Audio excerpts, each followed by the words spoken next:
પોરબંદર જિલ્લામાં કૃષિ વિજ્ઞાન કેન્દ્ર ખાપટ ખાતે પ્રધાનમંત્રી કિસાન સન્માન નિધિ યોજના અંતર્ગત જિલ્લા કક્ષાનો કાર્યક્રમ યોજાયો હતો, જેમાં અંદાજે 44,056 ખેડૂતોને કુલ ₹10.17 કરોડના લાભાર્થીના બેંક એકાઉન્ટમાં સીધા જમા કરવામાં આવ્યા હતા.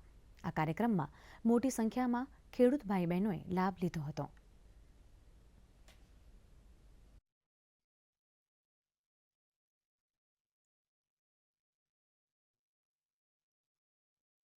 આ બદલ સાહેબનો ખૂબ ખૂબ આભાર માનીએ છીએ.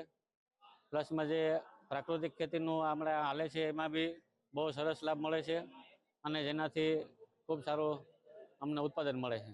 આ પૈસા અમને દવા, ખાતર, બિયારણ જેવી અનેક ઉપયોગી થાય છે.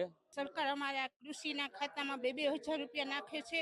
તે અમને બહુ જ ઉપયોગી થાય છે. જો ક્યારેક કોઈ માંદગીનો સમય હોય, ક્યારે પશુપાલનનું હોય, તો ક્યારે બીજો ઉપયોગીમાં અમે ઘણા ઉપયોગી કરીએ છીએ અને અમે એનો ઉપયોગ રેગ્યુલર કરીએ છીએ.